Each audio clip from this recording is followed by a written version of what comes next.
सबैमा नयाँ वर्ष 2080 को मङ्गलमय शुभकामना दिन चाहन्छु।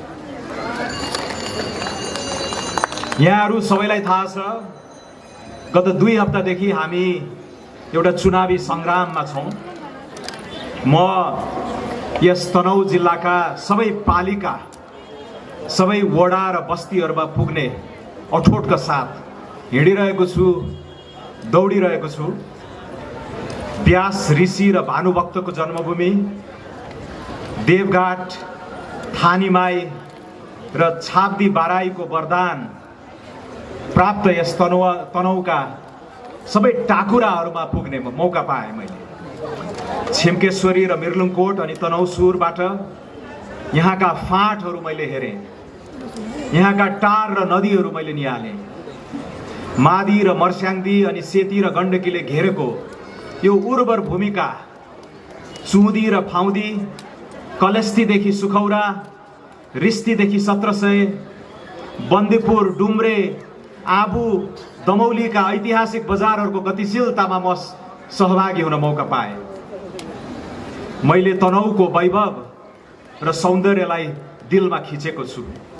नयाँ राजनीतिक संस्कार र समुन्नतिको विस्तार अब यही तनहुँबाट हामीले सुरु गर्नु छ।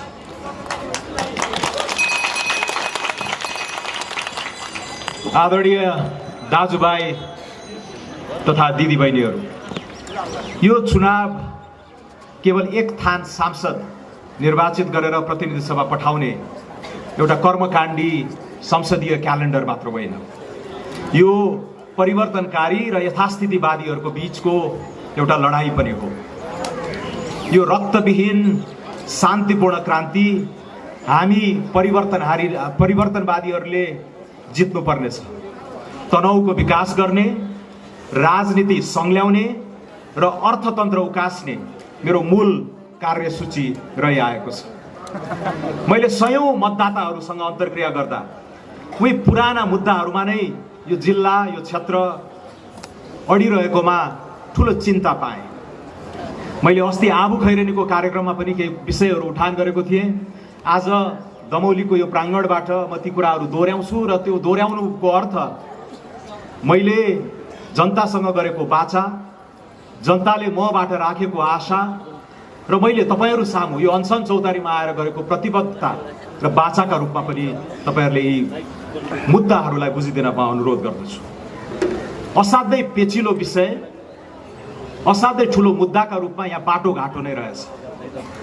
2048 सालदेखि 2053 सालसम्म धेरै धुलाम्य बाटोहरू यहाँ बनेका रहेछन्, तर झन्डै 30 वर्ष हुन लाग्यो तिनको स्तरोन्नति हुन सकेको छैन। त्यो धुले बाटोका किनारमा पसल थापेर बसेका, आफ्ना छरछरी हुर्काइरहेका आदरणीय दाजुभाइ दिदीबहिनीहरूले अङ्ग्रेजीमा त भन्नु भएन, तर बुझ्न सजिलो हुने गरेर इनफ इज इनफ भन्ने शैलीमा उहाँहरूले भन्नुभयो। यो हद भयो, हद भयो। 30 वर्षसम्म हामीलाई यो धुलो पिलाएर गएका छन्। त्यही पनि भन्छन् हामीले बाटो पुर्याइदिएका छौँ, ट्र्याक खोलिदिएका छौँ, एउटा ट्र्याक्टर त आउँछ तिमीहरूलाई। त्यसैले यी धेरै बाटाहरू, सडकहरूमा ठेक्का लागेका छन्, तर तिनका काम अगाडि बढेका छैनन्, किनकि त्यहाँ कुछ गडबडी छ, सेटिङ मिलेका छैनन्, कमिसनका कुराहरू मिलेका छैनन्, ती काम अगाडि बढेका छैनन्। मैले कालीका मार्गको हालत देखेँ, कालीमाटीदेखि मानेचौकादेखि कुन्सासम्मको हालत देखेँ, चन्द्रावतीदेखि रूपाकोटसम्मको सडकको हालत देखेको छु। यता बुद्धसिंह मार्ग मार्फत दमौलीदेखि घुमाउने जोड्दै चितवन र तनहुँ, अस्ति सभापति रवि लामिछानेजी र म घुमाउनेको पुलमा अडेर त्यहाँ अलिकति वस्तुस्थितिबारे जानकारी पनि लियौँ। तत्कालै हामीले सडक विभागका अधिकारीहरूसँग संवाद पनि गऱ्यौँ र एउटा यो घुमाउनेको पुल, हामी निर्वाचित भएको 1 महिनाभित्र यो घुमाउनेको पुलको अवस्थाबारे एउटा निर्क्योल निकाल्ने प्रतिबद्धता पनि हामीले जनाएका छौँ। बन्दीपुरबाट घुमाउनेतर्फ जाने 2-3 वटा बाटो मध्ये बन्दीपुर, पार्चे, ढाडखोला 1 घण्टामा झारेर चितवनको गर्मी छलेर बन्दीपुर आउन करिब 1 घण्टामै आउन सक्ने त्यो आवागमनको एउटा मार्गचित्र पनि हामीले खिचेका छौँ। तपाईहरूलाई धेरैलाई थाहा छ, चितवन क्षेत्र नम्बर 2 बाट जहाँ रवि लामिछानेजी उठ्नु भएको छ, यही बन्दीपुरकै धेरै पुराना मानी बासिन्दाहरू, पियाहरू, चुकेहरू, प्रधानहरू, श्रेष्ठहरू त्यहाँ गएर बजार बनाउनु भएको थियो। अब हाम्रो विकासे सोचमा यो बसाइसराईको मार्गलाई रिभर्स गर्नु छ। त्यसैले नारायणघाटका साथीहरू, चितवनका साथीहरू, नवलपरासीका साथीहरू बन्दीपुर आउने वातावरण हामीले बनाउनको लागि पनि यो कनेक्टिभिटी बाटोघाटोमा ठुलो हामीले लगानी गर्नुपर्नेछ। आबु, छिम्केश्वरी, बन्दीपुर, मर्स्याङ्दी र मादी सडकहरू यी सारा हाम्रो चाहिँ सडकै गुरु योजनामा पारेर देखिने समयमा देखिने गुणस्तर तोकिएको बजेटभित्र हामीले यी आयोजनाहरू सम्पन्न गर्नु छ। र तपाईँहरूले धेरैले मुगलिनबाट यता आउँदै गर्दा पृथ्वी राजमार्गकै विस्तारको चाहिँ भोगिराख्नु भएको छ। अघि शिव नेपाली सांसदले भनेर जानुभयो पोखराबाट मुगलिन पुग्न 5 घण्टा लाग्छ। हामीले त्यहाँ पनि धुलोको समस्या छ। अब यसलाई पनि कसरी हुन्छ द्रुत गतिमा यो फत्ते गर्नु छ। हामीले 24 घण्टा काम गर्ने 3 शिफ्टमा काम गरेर भए पनि यो राजमार्गलाई हामीले चाहिँ चाँडै यो फराकिलो जुन गर्न लागि छ त्यसलाई सम्पन्न गर्नुपर्नेछ। त्यसैले बाटोघाटोका मुद्दाहरूमा यी कुराहरू छन्। मैले तपाईँहरूलाई केही उदाहरणहरू मात्र प्रस्तुत गरेँ जो मैले आफ्नै स्थलगत अध्ययनबाट जनतासँगको अन्तर्क्रियाबाट यसलाई मैले अघि भने यहाँको वैभव र सौन्दर्यलाई मैले दिलमा खिचेको छु भने जस्तै एउटा अर्थशास्त्रीका नाताले योजना नीति कार्यक्रमहरूमा तत्कालै गर्नुपर्ने सकिन्छ। तपाईँहरूले मलाई जिताएर पठाएपछि सकेसम्म यो आगामी जेठ 15कै बजेटमा सङ्घीय म्यान्डेटभित्र पर्ने सडकहरूलाई वा प्रदेशसँग समन्वय गरेर पालिका स्तरमा पनि समन्वय गरेर यी विकास निर्माणका कामहरूलाई देखिने समयभित्रै म यिनीहरूलाई अगाडि बढाउने प्रतिबद्धता तपाईँहरू सामु पेश गर्न चाहन्छु। धेरै गाउँहरू उजाड भएका छन्। युवाहरू तपाईँहरू त्यहाँ भेट्नुहुन्न। कोही वृद्धा बित्नुभयो भने मलामी जाने मान्छे छैनन्। खेतबारीहरू बाँझा छन्। त्यहाँ स्कुलहरू 48 सालपछि हामीले ठुलो मेहनत गरेर स्कुलहरू बनायौँ। अहिले नेपालमा हामीले एउटा गर्व गर्ने विषय के छ भने बहुसङ्ख्यक अथवा अरू झन्डै सर्वव्यापी रूपमै कुनै पनि नेपालको बालबालिका, अब हिमाली जिल्लाहरूमा केही अपवाद होला, तर आधा घण्टाको दूरीमा उसले आधारभूत विद्यालयको पहुँच छ भनेर हामीले दाबी गर्छौँ। र यो विगत 30 वर्षको एउटा जेनतेन सानोतिनो उपलब्धि पनि हो। तर विद्यार्थीहरूलाई स्कुलमा हुलेर मात्र भएन। त्यहाँ गएपछि उनीहरूले कस्तो पौष्टिक आहार पाउँछन्, त्यहाँ गएपछि उनीहरूले कस्तो सिकाइ पाउँछन्, यी कुराहरूमा पनि हामीले ध्यान दिनुपर्ने अवस्था छ। आजकल विद्यार्थी सङ्ख्या पातलिएको छ। एउटा भवन त छ, 3 कोठे 4 कोठे 5 कोठे भवन त छ, तर हाम्रा बालबालिकाहरू त्यहाँ गएर केही सिक्दैनन्। यो सिकाइको सङ्कट, यो दोस्रो पुस्ताको विकासे चुनौतीलाई अब हामीले गम्भीरतापूर्वक मनन गरेर यो चुनौतीलाई पनि चिर्नुपर्ने छ। यसै त सक्ने हुने खानेहरू, विप्रेषण प्राप्त गर्नेहरू अहिले तीव्र रूपमा बसाइसराई गरिरहेका छन्। टाकुराहरूबाट डाँडाहरूबाट तल बेसीमा झरेका छन्, जहाँ सडकको पहुँच छ, बजारहरूमा गइरहेका छन्, सदरमुकामहरू गइरहेका छन्। अझ हुने खानेहरू पोखरा, चितवन, काठमाडौँ सरेका छन्। तर जो ती पछाडि छोडिएका छन् उनीहरूको स्थिति असाध्यै नराम्रो छ। स्वास्थ्य चौकीको हकमा पनि त्यही छ।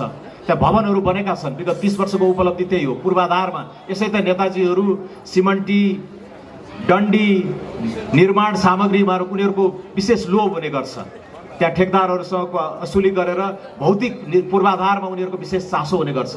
तर अबको चुनौती भनेको ती 4वटा पर्खालभित्रका भौतिक पूर्वाधारभित्रमा कस्तो खालको सफ्टवेयर हामीले बनाइरहेका छौँ। त्यहाँ दक्ष शिक्षकहरू छन् कि छैनन्, त्यहाँ आएका बालबालिकाहरूले अथवा उपचार औषधि मूलो खोज्दै आएका हाम्रा चाहिँ बिरामी दाजुभाइ दिदीबहिनी बुवा आमाहरूले कस्तो उपचार पाइरहेका छन्, स्वास्थ्य बिमाको कस्तो प्रणाली हामीले स्थापित गरेका छौँ। धान्न नसकिने सानो रोग लाग्दा पनि घर खेतै बेच्नुपर्ने खालको पद्धतिमा हामीले लगेका छौँ कि गाउँमै बसी अथवा यथोचित दूरीभित्रै हामीले गुणस्तरीय स्वास्थ्य सेवा, स्वास्थ्य बिमाहरू इत्यादि पुर्याउन सकेका छौँ कि छैनौँ भन्ने कुराहरू असाध्यै महत्त्वपूर्ण छन्। र हाम्रो पुस्ताले गर्नुपर्ने यो क्वालिटीको विकास, पहिला क्वान्टिटीको विकास गऱ्यौँ हामीले, परिमाणमा ध्यान दियौँ। धुलै बाटो सही 1 लाख किलोमिटर बाटो बनायौँ भनेर गर्व पनि गरेका छौँ। तर अब पक्की बाटोहरू बनाउनु पर्यो, क्वालिटी गुणस्तरीय शिक्षालयहरू बनाउनु पर्यो, गुणस्तरीय स्वास्थ्य चौकीहरू बनाउनु पर्यो र यी कुराहरूमा हामीले ध्यान दिनुपर्छ। म एउटा गाउँमा पुग्दाखेरि एकजना आमाले भन्नुभयो, बाबु यहाँ कोरोनाको सुई आएर बसेको 3 महिना भएछ, तर हामीलाई कसैले सोधेन, कसैले आएर लगाइदिएन त्यो सुई भनेर भन्नुभयो। मैले त्यसलाई 2टा पाटाबाट हेरेँ। एउटा दक्ष जनशक्ति नभएको, प्रशिक्षित त्यहाँ स्वास्थ्य कर्मीहरू नभएको, अर्को जनतालाई हेप्ने दृष्टिकोण, यो सेवा प्रवाहको दृष्टिकोणबाट पनि जनतालाई गन्दै नगर्ने हाम्रो कर्मचारी तन्त्र र उत्तरदायी नै नभएको हाम्रो राजनीतिक प्रणालीको जुन महारोग छ देशव्यापी रूपमा त्यो पनि त्यहाँ प्रतिबिम्बित भएको जस्तो मलाई लाग्छ। त्यसैले लोकतन्त्रका ठुला ठुला गीत गाइरहँदा सङ्घर्षका गाथाहरूबारे हामी बोलिरहँदाखेरि त्यो लोकतन्त्रले आम जनतामा के प्रभाव पार्यो, के ल्यायो विगत 30 वर्षमा भनेर हामीले अहिले फेरि अब 30 वर्ष भनेको लामो अवधि हो, हामीले पुनर्मूल्याङ्कन गर्नुपर्ने अवस्था आएको छ।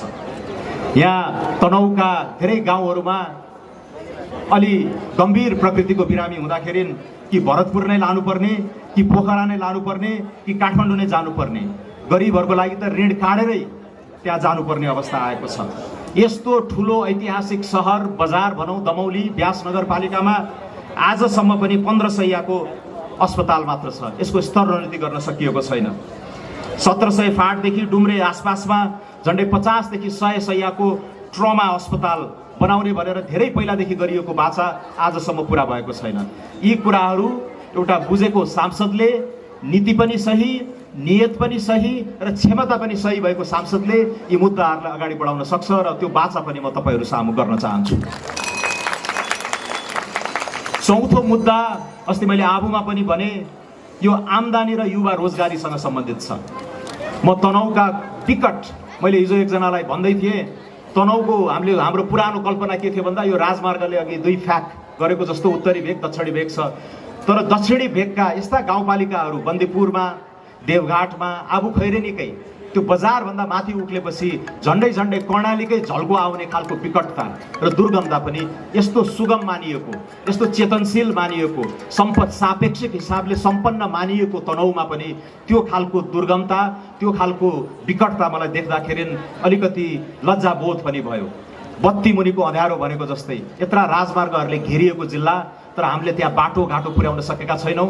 आज पनि असाध्यै दूर दराजमा मुख्यतः आदिवासी जनजाति चाहिँ पृष्ठभूमि भएका दाजुभाइ दिदीबहिनीहरू त्यहाँ पिछडिएको अवस्थामा हुनुभएको मैले पाएँ। त्यसैले यसलाई यो कृषि, पर्यटन र उद्योग व्यापारलाई आर्थिक इन्जिनको रूपमा हामीले तनहुको समुन्नतिको एउटा ठुलो आधारका रूपमा अगाडि बढाउनु पर्नेछ। र यो सबै कुरा गर्दै गर्दा मलाई अहिले पोखराको, बन्दीपुरको र समग्र नेपालकै यो विश्वको पर्यटकीय गन्तव्यहरूको सूचीमा हामीले यी प्रमुख सहरहरूलाई, बन्दीपुर, पोखराहरूलाई कसरी गाँच्ने भन्ने बारे पनि हामीले धेरै छलफलहरू गऱ्यौँ।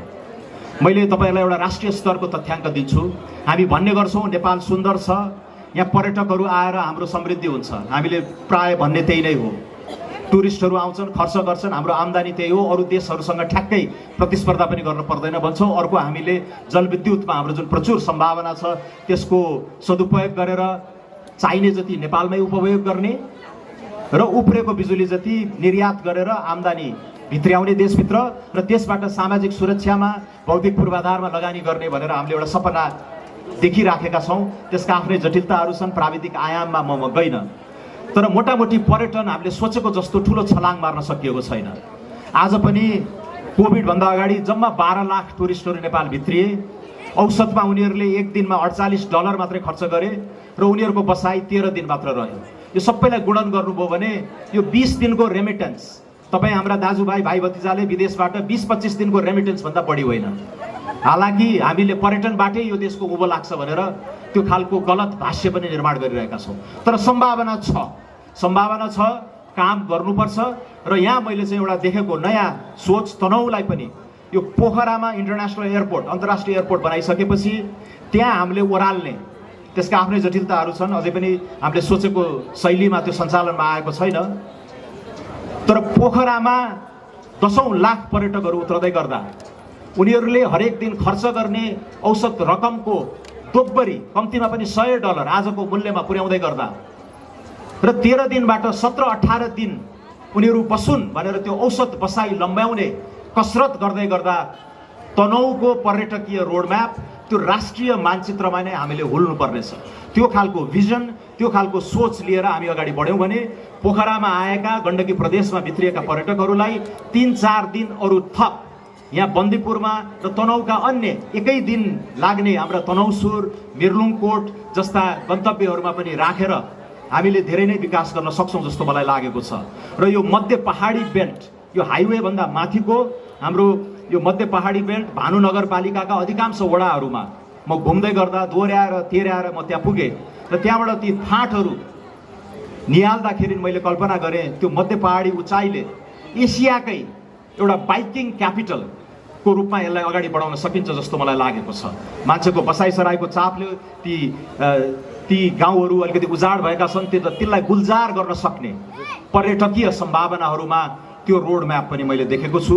यता बन्दीपुरबाट दक्षिणी भेग जाँदै गर्दाखेरि हामीले त्यहाँ धरमपानीदेखि देउराली छिम्केश्वरीसम्मका ट्रेकिङ र होमस्टेहरू, तनौसुर, मिर्लिङकोट इत्यादि र बन्दीपुर, आबु र देवघाटलाई घेर्ने नदीहरूमा जल पर्यटनका सम्भावनाहरू पनि देखेका छौँ। आबुको आदिमूलदेखि छिम्केश्वरीका रुटहरू, यी सबैमा हामीले अलिकति गहन किसिमले ध्यान दियौँ भने पोखराको स्याटेलाइटका रूपमा बन्दीपुर यसरी औसत लम्बाइ बचाउन सक्ने र बन्दीपुरका स्याटेलाइटका रूपमा ती पछाडि दक्षिणी भेगका दुर्गम गाउँहरूलाई हामीले उकास्न सक्ने एउटा असाध्यै यथार्थपरक एउटा सोच पनि हामीमा आएको छ र त्यसमा घनीभूत काम गर्ने मेरो उत्कट चाहना पनि छ। किनकि यो राष्ट्रिय सोचमै, यो राष्ट्रिय भिजनमा नै तनहुलाई कसरी केन्द्रबिन्दुमा राख्ने भनेर अगाडि हामी जानुपर्नेछ।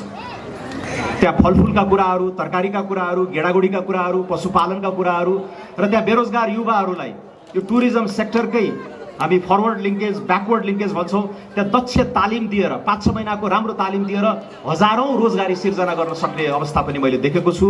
र यसलाई यो यसरी एकीकृत पर्यटकीय रोडम्यापमा हामीले तनहुलाई फेरि राख्नुपर्नेछ।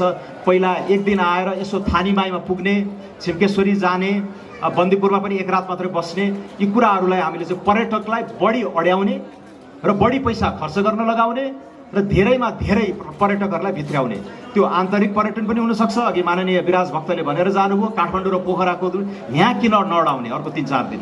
त्यसैले यो समग्रमा यी सबै कुरामा चाहिँ हामीले ध्यान दिएर अगाडि बढ्नुपर्ने मैले देखेको छु। कृषिमा पनि ठुलो भूभागको सम्भावनाहरू छन्, खनिजमा पनि त्यस्तै देखिएको छ, स्लेटका कुराहरू छन्, फलामका कुराहरू छन्, तामाका कुराहरू छन्। यो विकट बानिएको दक्षिणी भेगमा त्यो सबैको सम्भावनाहरूको उत्खनन गरेर हामीले स्थानीय रोजगारी र आम्दानी बढाउने मुद्दाहरूमा ठुलो भूमिका खेल्न सक्छौँ जस्तो मलाई लागेको छ। यो हाइवेले दिएको अर्को आर्थिक अवसरलाई बारेमा पनि हामीले अर्कै रणनीति बनाउनु पर्नेछ। यो राजमार्गका वरपर रहेका व्यापारिक औद्योगिक चिस्यान केन्द्रहरूमा माथिबाट यो बाटो राम्रो हुनासाथ आधा घन्टामै दूरी घटाउने, लागत घटाउने, मान्छेहरूले चाहिँ गाउँमै बसी आफ्ना उब्जनीहरू तर बजारमा झार्न पाउने, अहिलेको जस्तो धुलाम्मे बाटोमा होइन पक्की बाटोहरू भयो भने उनीहरू तल आएर ती सुविधाहरूको चाहिँ लाभ लिन सक्ने अवस्था पनि देखिएको छ। तर मलाई थाहा छ यहाँ दमौलीका, डुम्रेका, आबुका, बन्दीपुरका साना ठुला बजारहरू सबैमा आज उद्यमी व्यवसायहरू मर्कामा छन्, ब्याज दरहरू चर्का छन्, कर्जाको उपलब्धता छैन, लघुवित्तका समस्याहरू छन्। यी सबैलाई हामीले एकमुष्ट समष्टिगत आर्थिक सुधार गर्दै गर्दा यिनको पनि सम्बोधन गर्नुपर्नेछ। र मलाई लाग्छ संसदमा म पुगेपछि यी मुद्दाहरू फकत तनहुका मात्र मुद्दाहरू होइनन्, यी राष्ट्रिय मुद्दाहरू हुन् र यिनको म जबरजस्त उठान मात्र गर्ने होइन, समाधानका उपायहरू पनि मैले पेश गर्नेछु। अस्ति मैले आबुमा पनि भने 5औं विषय चाहिँ मलाई असाध्यै खट्केको, हुने खानेहरू झरे जो पछाडि परेका छन्, जो पछाडि पर्न बाध्य बनेका छन्, त्यसले त्यो नेपालको एउटा असमानताको डरलाग्दो एउटा भयानक तस्बिर पनि हाम्रो सामु ल्याइदिएको छ। त्यहाँ गएर टाकुरामा अझै अड्किरहेका, कतै हलचल गर्न नसकेका दीन दुखी विपन्न वर्गका जनजाति दलित परिवारका आदरणीय बुवा दाजुभाइ दिदीबहिनीहरू यो विकासको मूल प्रवाहबाट छुट्नु भएको छ। अघि दिगो विकासका लक्ष्यहरूबारे चर्चा भइसकेको छ। मैले यसको गहन अध्ययन गर्दै गर्दा राष्ट्रिय योजना आयोगमा बस्दा अर्को 15-20 वर्षमा कति रकम चाहिन्छ, कस्ता कस्ता खालका लक्ष्यहरूलाई हामीले कुन समयभित्र पुर्याउन सक्छौँ भनेर खाकातुक गर्दै गर्दा एउटा सिद्धान्तलाई प्रधान रूपमा अगाडि उठाएको थिएँ, नो वान लेफ्ट बिहाइन्ड, कसैलाई पनि छोड्न हुँदैन हामीले भनेर भनेका थियौँ। र त्यो खालको कुरा तनहुमा मैले त्यो विकराल अवस्थामा देखेको छु। करिब 80% जनताले राम्रै गरिरहेको देखे पनि त्यो 20% जनता छुटेका छन्। यो विकासको मूल प्रवाहबाट, यो विकासको रेलबाट छुटेका छन्, उनीहरूलाई पनि हामीले बिर्सन हुँदैन। यो सँगसँगै जलवायु परिवर्तन जस्ता पेचिला विषयहरूले पनि यो अहिलेको गम्भीर विकासका चुनौतीहरूलाई थप जटिल बनाइरहेको छ। हाम्रा हिमालका हिउँहरू पग्लिरहेका छन्, यही सेतीमा बग्ने पानी, काली गण्डकीमा बग्ने पानी, मर्स्याङ्दीमा अब बहावहरू कम भयो भने यिनै पानीहरूबाट हामीले निकाल्ने भनेको स्वच्छ ऊर्जा, जोखिममा पर्नेछ। यिनै पानीहरूबाट सिंचित गर्ने भनिएका टारहरू जोखिममा पर्नेछन्। यिनै पानीहरूबाट ती टाकुरामा खानेपानी पुर्याउँछु लिफ्ट गरेर, सस्तो बिजुली उत्पादन गरेर लिफ्ट गर्छु भनेर भनेका आयोजनाहरू पनि जोखिममा पर्नेछन्। पहिरो, खडेरी, आगलागीका प्रकोपमा वृद्धि हुने र अर्को 10-20 वर्षमा नै हाम्रो जुन कुल राष्ट्रिय आय छ यो जलवायु परिवर्तनका असरहरूलाई थ्याक्नको लागि पनि झन्डै 10% हामीले खर्च गर्नुपर्ने अवस्था आइरहेको छ। आदरणीय दाजुभाइ दिदीबहिनीहरू, चर्को भाषण, जुरुक गर्ने भाषण गर्न मलाई आउँदैन। म राजनीतिमा सिकारु नै हो, सिक्दैछु। तर म यहाँ सांसदको रूपमा, तपाईहरू एउटा सम्भावित सांसदको रूपमा म उपस्थित हुँदै गर्दाखेरि मैले एउटा गम्भीर भएर यी मुद्दाहरूमा म दत्तचित्त भएर जनतासँग एउटा बाचालाई नतोड्ने गरेर म चाहिँ न्यूनतम पनि यी कुराहरू गर्छु भनेर तपाईहरुका सामु आएको हुँ। र अहिले यो आज बोलेका कुरा यो ऐतिहासिक रेकर्डमा पनि दर्ज हुनेवाला छ र त्यसैले पनि मैले अलिकति समय लिएर यी मुद्दाहरूमा सरसर्ती छोएँ। र यो मेरो आफ्नै स्थलगत भ्रमण र आदरणीय दाजुभाइ दिदीबहिनीहरू, गाउँमा अडेका बजारका युवाहरूसँग गरेको अन्तर्क्रियाबाट निकालेको निचोड पनि हो। बृहत नेपालकै विकास खाका बारेमा म पहिला धेरै नै अन्य दस्तावेजहरू छन्, तिनलाई अब यो तनहुको स्थानीय मुद्दालाई त्यहाँ गाँसेर हामी अगाडि लाने कुरामा पनि म तपाईहरुलाई आश्वस्त पार्न चाहन्छु। लोकतन्त्र खतरामा पर्छ रे। यो कस्तो खालको डरलाग्दो भाष्य हो? कसलाई तर्साउन खोजिएको हो? राष्ट्रिय स्वतन्त्र पार्टी अहिलेको व्यवस्थालाई स्वीकार गरेर यो व्यवस्थाका मर्महरूलाई लिपिबद्ध गर्ने गरी तयार गरिएको 2072 सालको संविधानको 1 इन्च पनि तलमाथि नपर्ने गरेर सम्पूर्ण रूपमा स्वीकार गरेर अगाडि बढेको पार्टी हो। हाम्रा केही असन्तुष्टिहरू होलान्, संसदको आकार, सरकारका स्वरूप र संघीयताको बारेमा पनि हाम्रा केही आफ्ना धारणाहरू होलान्। तर तिनलाई परिमार्जन गर्ने, तिनलाई संशोधन गर्ने बाटा र उपायहरू यही संविधानका केही धाराहरूमा उल्लेख गरिएका छन्। आवश्यक जनमतका आधारमा, भीषण सार्वजनिक बहसको बलमा हामी ती संशोधन गर्ने, परिष्कृत गर्ने धाराहरूमा टेकेर नै अहिलेकै व्यवस्थालाई सुदृढ बनाउँदै यही संवैधानिक खाकाभित्र नै हामी सुधारमुखी राजनीति गर्न अग्रसर भएका हौँ। हामी यो सिस्टमलाई बदलेर अर्को सिस्टमको खोजीमा छैनौँ। त्यसैले जब नेपाली कांग्रेसका साथीहरूले हामी मात्रै लोकतन्त्रका मसिया हौँ, यसमा हाम्रो एकाधिकार रहन्छ, अन्य राजनीतिक दलहरूले हाम्रो यो स्पेसमा धावा बोल्न पाउँदैनन् भन्नेको धारणा राख्छन्, त्यो असाध्यै अलोकतान्त्रिक धारणा हो। त्यो अधिनायकवादी चरित्र नै हो जस्तो मलाई लाग्छ। राष्ट्रिय स्वतन्त्र पार्टी एउटा विश्वसनीय वैकल्पिक लोकतान्त्रिक दलका रूपमा अगाडि आएको छ र यस मानेमा हामीले यो व्यवस्था परिवर्तनका सङ्घर्षहरूमा होमिएका 2007 सालदेखि 2062-63 सालका सम्मका सङ्घर्षहरूमा शहादत प्राप्त गरेका, सङ्घर्ष गरेका, अङ्गभङ्ग भएका सबै नेपाली दाजुभाइ दिदीबहिनीहरूको उच्च सम्मान गर्दै ती शहीदहरूको पनि हामीले स्मरण गर्ने गरेका छौँ। र यहाँ यो पुरानाले गरेनन्, अब नयाँहरू आउँछु भन्दै गर्दाखेरि हामीले आजका उपलब्धिहरूलाई नजरअन्दाज गरेका होइनौँ। तर के कुरा चाहिँ जरुर हो भने अब ठुला व्यवस्था परिवर्तनका सङ्घर्षहरू अब सकिए र मलाई एउटा सुखद संयोगको रूपमा पनि के लागेको छ भने त्यो पुरानो राजनीतिक मोडेलका एकजना सम्मानजनक पात्र आदरणीय रामचन्द्र पौडेल राष्ट्रपतिमा चुनिँदो हुँदै गर्दा र उहाँले रिक्त गरेको पदमा म सांसदको प्रत्याशीका रूपमा उपस्थित हुँदै गर्दा एउटा यो माइलस्टोन नै बन्न लागेको छ नेपाली राजनीतिक इतिहासको। पुरानो मोडेल सङ्घर्ष गर्ने, त्याग गर्ने, व्यवस्था परिवर्तन गर्ने र त्यस बापत ब्याज खाने र ब्याजको स्याज लिने खालको मोडेलमा चलेको थियो। अबको राजनीति अवस्था परिवर्तनको राजनीति हुन्छ।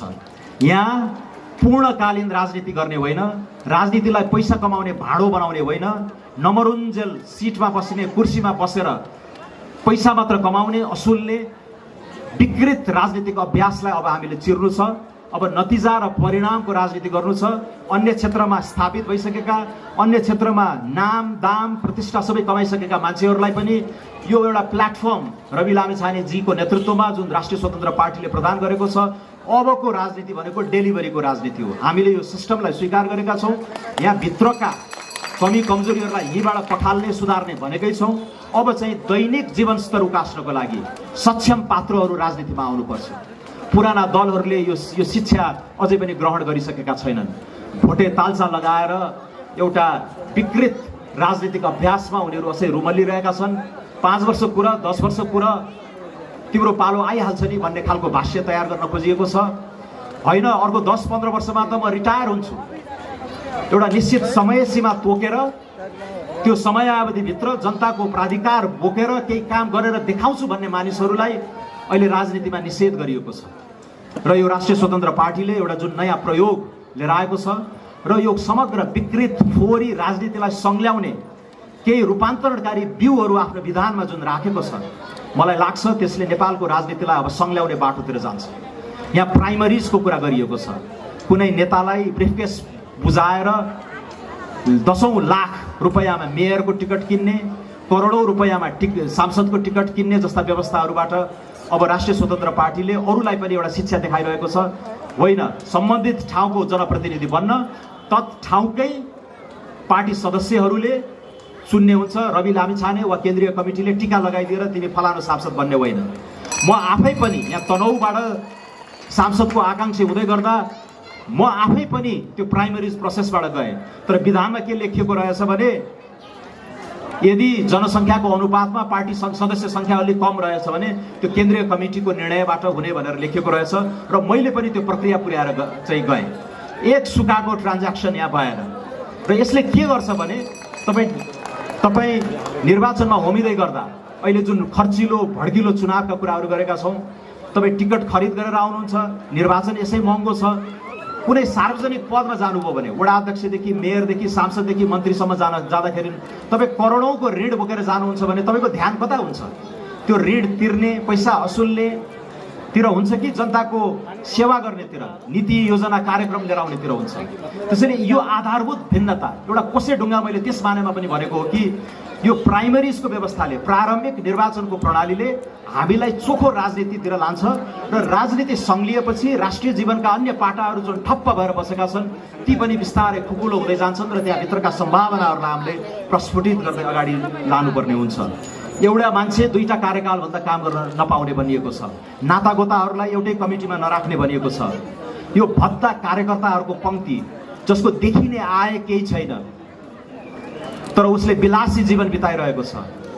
धेरैजनाहरू बिचौलियाको काममा काम गर्छन्, सेटिङका पछाडि दौडन्छन्, नियुक्तिहरूमा चाहिँ लेनदेनको सहजीकरणका लागि दौडिन्छन्।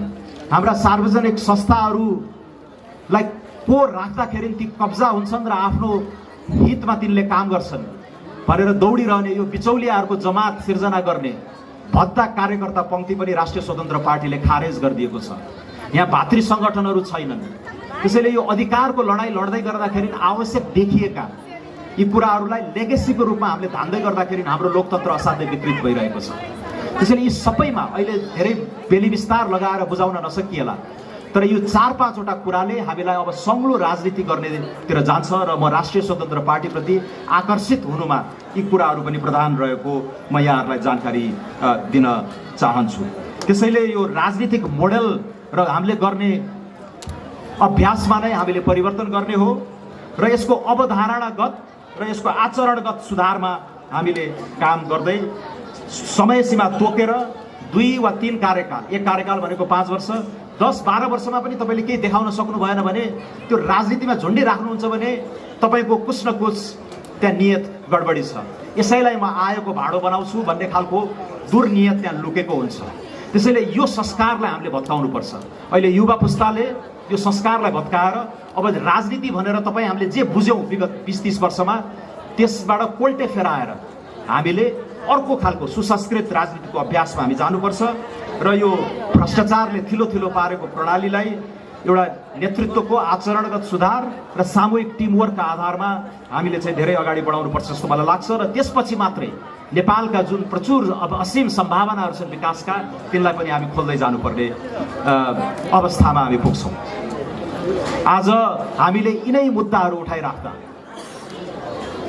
मैले हालै सुशासनको मुद्दामा केही कुराहरू राख्दै आएको छु, केही मत राख्दै आएको छु र अनुसन्धानात्मक पत्रकारितालाई प्रोत्साहन गर्ने गरेर केही साथीहरूको सहयोगमा हरेक वर्ष अनन्तकालसम्म 25 लाख रुपैयाँसम्मको पत्रकारिता पुरस्कार पनि घोषणा गरे। यसबाट धेरै साथीहरू तर्सिएका छन्।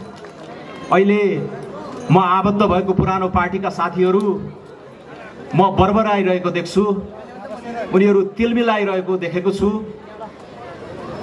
र यो एक्लो स्वर्णिम वाग्लेलाई हराउन, तनहुमा हराउन सिङ्गो राज्य प्रणाली आज खनिएको छ। काङ्ग्रेसका दर्जनौं केन्द्रीय नेताहरू यहाँ परिचालित छन्। हिजो एकजना युवा नेताको निर्देशनमा 10 सदस्यीय साइबर सेना आइपुग्यो।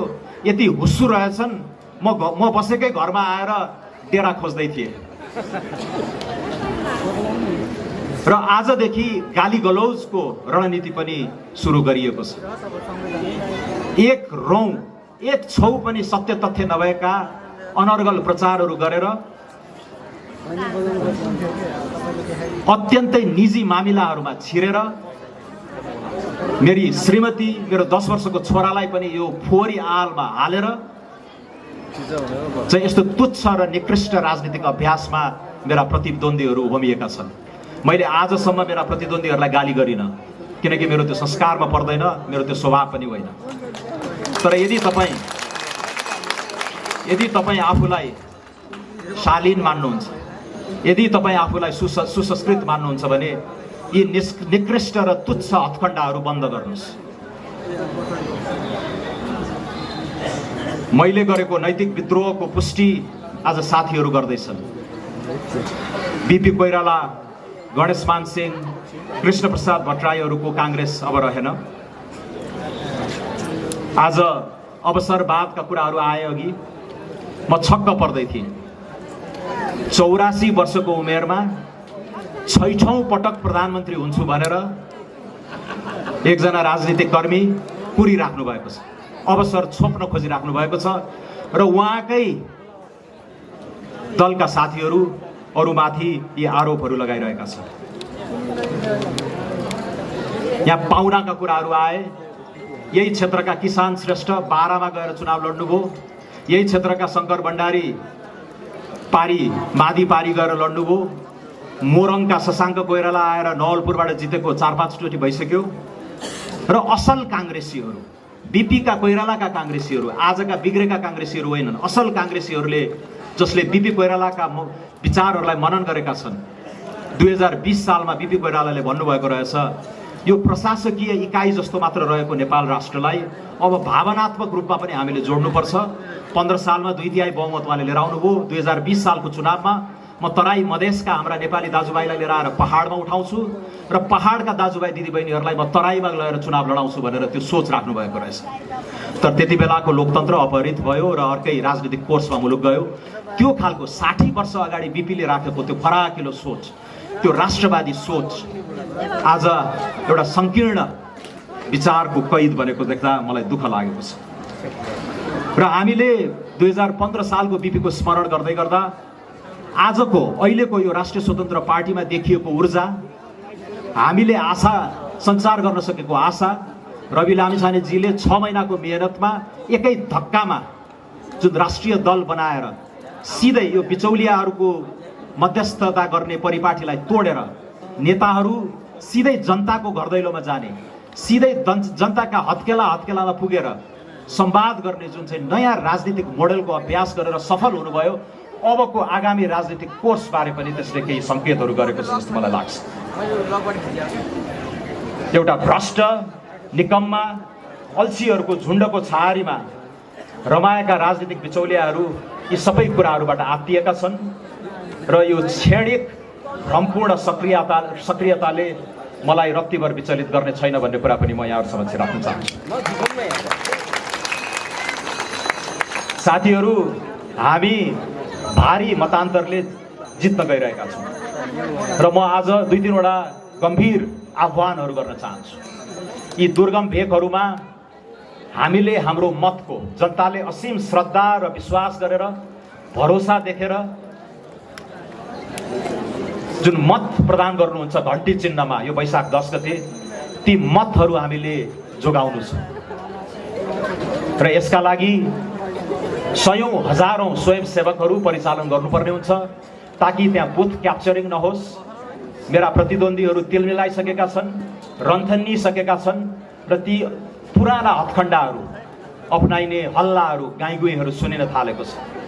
तर जनताको शक्तिका अगाडि यी सारा हरकतहरू बेकममा साबित हुने गर्दछन्। त्यसैले तपाईहरू उठ्नुपर्छ, तपाईहरू जाग्नुपर्छ। तपाईहरूले विश्वास गरेर राष्ट्रिय स्वतन्त्र पार्टीको घण्टी चिन्हमा दिनुभएको मत ती एउटा पनि दुरुपयोग नहोस्, तिनको हामीले संरक्षण गर्न सकौँ र मतदान सकिएपछि मतदान केन्द्रसम्म लिएर आएर मत गनुन्जेलसम्म जनताले नै त्यसको पहरेदारको भूमिका खेल्नुपर्छ मलाई लाग्छ। अहिले तनहुबाट बसाइसराई गरेर गएका हजारौं तनहुका मतदाताहरू कोही काठमाडौँमा काम गरिराख्नु भएको छ, कोही चितवनमा काम गरिराख्नु भएको छ, कोही पोखरामा काम गरिराख्नु भएको छ। मैले एउटा सुखद समाचार पाएको छु, स्वस्फूर्त रूपमा ती तमाम साथीहरूले यसपालि घण्टी चिन्हमै मत दिने हो, स्वर्णिम वाग्लेलाई नै जिताउने हो भनेर स्वस्फूर्त रूपमा आफूलाई व्यवस्थित गरेर गाडीको व्यवस्था गरेर सयौं संख्यामा उहाँहरू तनहुँ जिल्ला आउँदै हुनुहुन्छ। र त्यस्तो तयारी गर्न नभ्याउनुभएका आदरणीय तनहुँ 1 का मतदाताहरूलाई त्यस्तो तयारी गरेर आफै सङ्गठित भएर आफ्नै खर्चमा तपाईहरू तनहुँ 1 मा आइदिनु हुन म हार्दिक अनुरोध पनि गर्न चाहन्छु। त्यस्तै एउटा अर्को यो 2 हप्ता म गाउँ ठाउँ घुम्दै जाँदाखेरि धेरै घरहरूमा मैले सुनेको कुरा के छ भने, बाबु तपाईलाई हामी चिन्छौँ भन्नुभयो धेरै बुवा आमाहरूले पहिलो पटक भेट हुँदा पनि। त्यसको कारण यो इन्टरनेटको पहुँच पनि रहेछ, युट्युब टिकटकको भूमिका पनि रहेछ। तर धेरैलाई विदेशमा बस्ने तनहुँबाट जानुभएका युवा साथीहरूले झन्डै 100% नै दायाँ बायाँ नगर्नु होला, यसपालि घण्टीमै भोट हाल्नु होला भनेर विदेशमा बसेका दाजुभाइ दिदीबहिनीहरूले पनि फोन गर्नुभएको रहेछ। र म विदेशमा बस्नुहुने तनहुँका तमाम युवा साथीहरू जो अहिले विदेशमा दुःख गरिराख्नु भएको छ, तर नेपालमा अब केही हुन सक्छ, केही गर्न सकिन्छ, केही गर्नै पर्छ भन्ने त्यो आगो, पेटमा आगो लिएर, त्यो हुटहुटी लिएर, त्यो ऊर्जा लिएर, त्यो सपना अझै पनि कायम राखिराख्नुभएका तमाम तनहुँबाट जानुभएका तर अहिले विदेशमा काम गरिरहनुभएका मेरा युवा साथीहरूलाई फेरि एकचोटि, दुईचोटि, तीनचोटि निर्वाचनभन्दा अगाडि फोन गरेर यसपालि घण्टी बाँध्दा दायाँ बायाँ गर्नुहुन्न भनेर फेरि त्यो सन्देश दिनुहुन म आग्रह गर्दछु। मैले मतदाताहरू माझ जाँदै गर्दा धेरैले भन्नुभयो, तपाईँ पनि त पुरानै जस्तै हुने होला नि, कुरा त सबैले राम्रै गर्छन्, भोट माग्ने आउने बेलामा यसो गर्छु उसो गर्छु भन्छन्, तपाईँ पनि त त्यस्तै होला नि, पछि त जितेर गएपछि त भेट्नै गाह्रो हुन्छ, तपाईँको फोन पनि उठ्दैन, काठमाडौँ हामी जान सक्ने हाम्रो सामर्थ्य छैन भनेर धेरैजनाले भन्नुभयो। मैले यो आश्वस्त गराएको छु कि म 3-4 महिनाको अवधिमा संसद नचलेको बेलामा तनहुँमै आएर जनता बीच नै घुलमिल गर्ने, यहाँका दुःख सुखमा साथ दिने बाचा गर्दछु र 5वटा पालिकामा सम्पर्क कार्यालयहरू स्थापित गरेर यो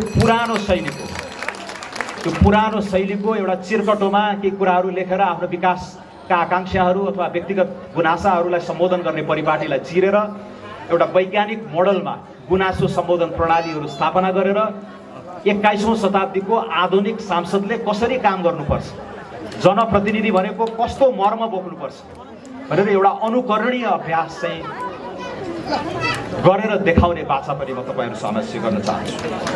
र यो तनहुँ क्षेत्र नम्बर 1 लाई का विकासका कुराहरू गर्दै गर्दा अघि मैले भने यहाँको सांसदले केन्द्रमा गएर देशकै दिशा निर्देश गर्ने काम गर्ने हो, कानुन बनाउने, प्रणालीगत सुधार गर्ने, त्यो भ्रष्टाचार रहित जनप्रशासन र राजनीतिको मुद्दाहरूमा अगाडि बढ्ने। र यसको लागि तपाईहरुले दिएको मत नै मेरो शक्तिको स्रोत र त्यो प्राधिकार मैले अभ्यास गर्ने, तपाईहरुले जति भारी मतान्तरले मलाई जिताउनु भयो त्यति नै म बढी शक्तिशाली र त्यति नै बढी अथोरिटीका साथ मैले काम गर्न सक्ने हुन्छु।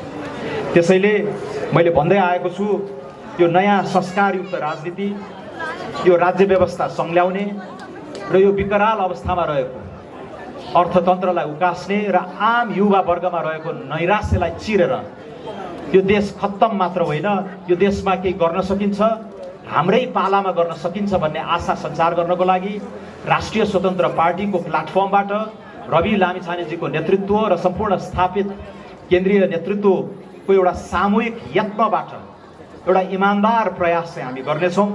आगामी वैशाख 10 गते तपाईहरूले एउटा इतिहास रच्नुहोस् र तपाईँहरूले गरेको यो सामूहिक निर्णयले म यति दावाका साथ भन्छु, अब नेपालको राजनीति र नेपालको आर्थिक बाटोले पोल्टे फेर्नेछ र आजको भोलि नै कायापलट नभए पनि हामीले चाहेको जस्तो नेपाल बनाउने बाटोमा कम्तीमा पनि 10-20 कदम अगाडि जान्छौँ। यो न्यूनतम बाचा र प्रतिबद्धता सहित यहाँहरूसँग म फेरि 2 हात जोडेर वैशाख 10 गते घण्टी चिन्हमा म स्वर्णिम वाग्ले र राष्ट्रिय स्वतन्त्र पार्टीलाई विश्वास गरेर मतदान गरिदिनु हुन आग्रह गर्दै बिदा हुन्छु। धन्यवाद। जय गणेश।